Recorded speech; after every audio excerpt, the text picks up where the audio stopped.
The number one reason that people are suffering with poverty, alcoholism, addiction, things of those natures is because of mental illness. Mental illness, if you can recognize it, is not a mental illness. What if it's just the way that we're perceiving, interpreting, and reacting to information? From somebody who's been shot 4 times and once in the face with a 44 Magnum, I can tell you, over the last 10 years, I have learned, and also overcoming alcoholism. I was an alcoholic for 20, 21 years, something like that. Let's see, from the time I was 9 years old until I was 30. So about 21 years I was an alcoholic.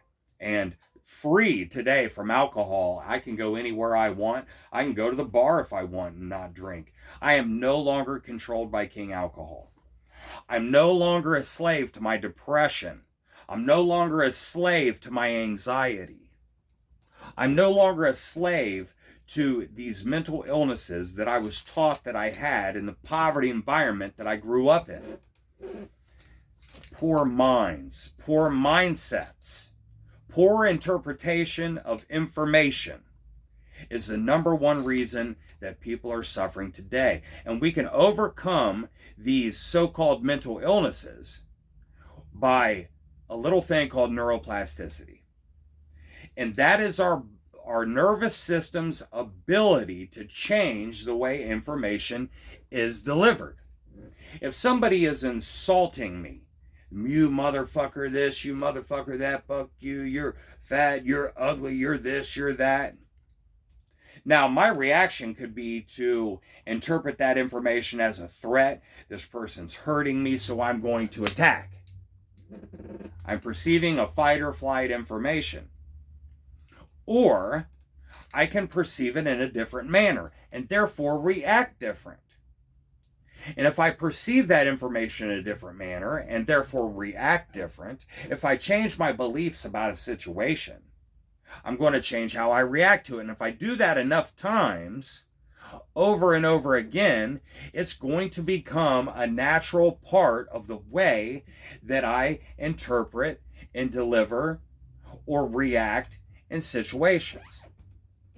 For instance, okay, this person is cussing me out, you motherfucker this, you motherfucker that, blah, blah, blah, blah, blah. And I can say to myself, you know what? I believe that this person is sick.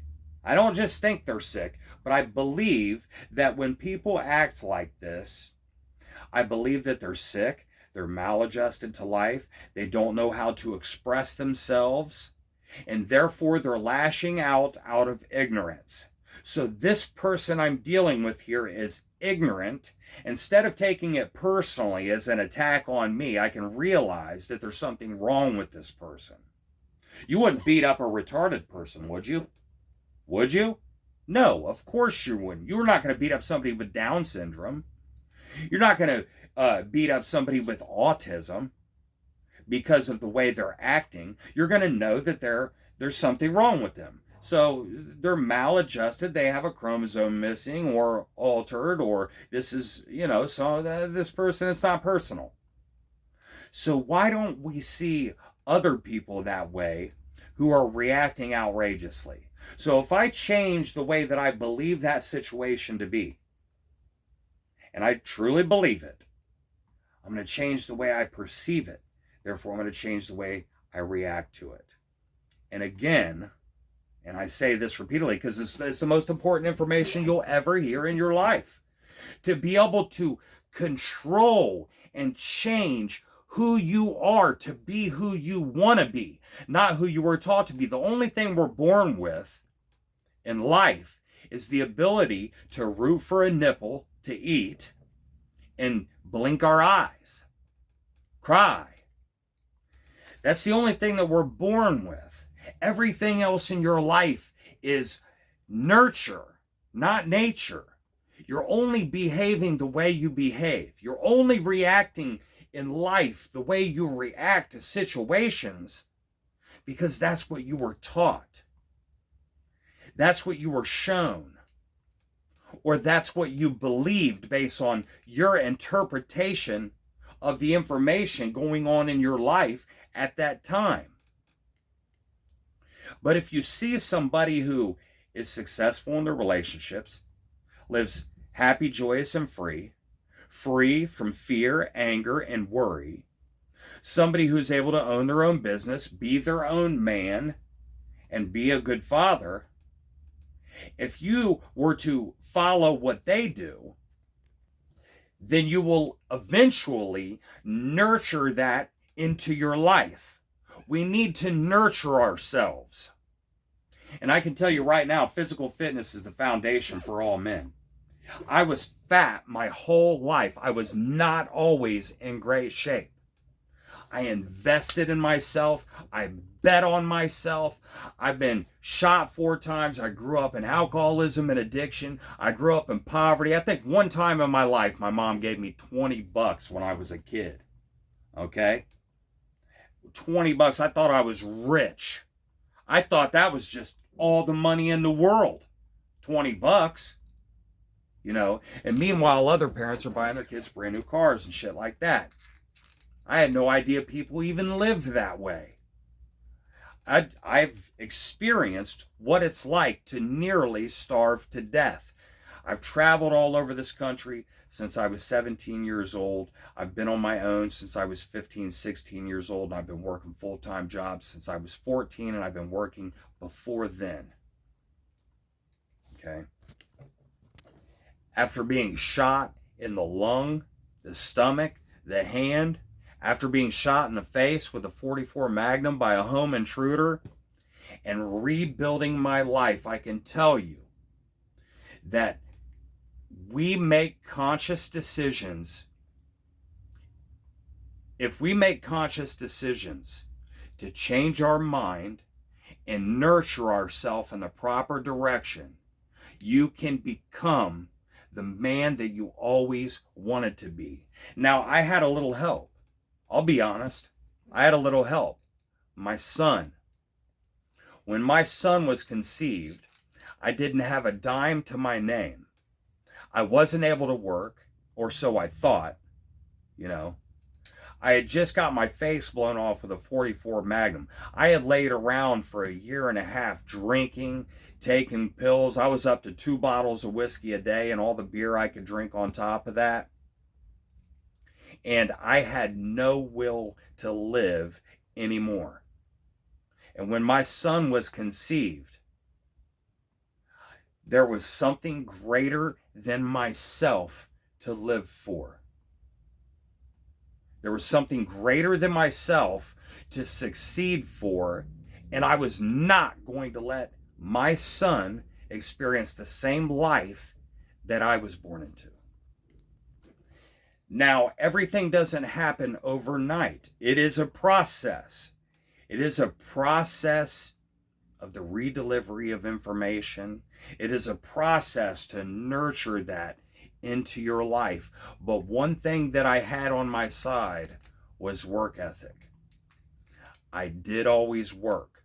I did always make money. So being down and not having any money for a long time, that was very abnormal to me. But again, that laziness, that mental illness, that was beaten into my life. In the same way that these things are beaten into your life, you can beat them out of your mind, of your spirit, of the cells in your body. We store a lot of things in our body. And every one of our cells has its own brain.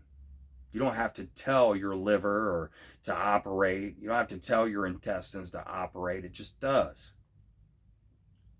And you can change every fiber of your being. But you have to find the will to change it. You have to create a reason to change, or life will create one for you, and that's called rock bottom. People change when they hit rock bottom because in their perception, they can take no more pain. They cannot take one more lie. They cannot take one more beating from life. Life is going to change you whether you like it or not. So why not change on your terms? Why not change the way that you choose to and avoid that? Stop going through the pain. Stop putting these limitations on yourself and telling you are a divine God. You are half your mother, half your father. You are half God, half Mother Earth. I promise you that. We have our animalistic side and we have our God side. You have the power in your mind to create the reason to change. So what are you going to do today? Stop being led by your feelings and start making conscious decisions to change your behavior. And I promise if you do that, it will be a process and it will be hard, it will be painful, but I promise you, you will overcome every adversity in your life. And how fast you change is according to your will to change.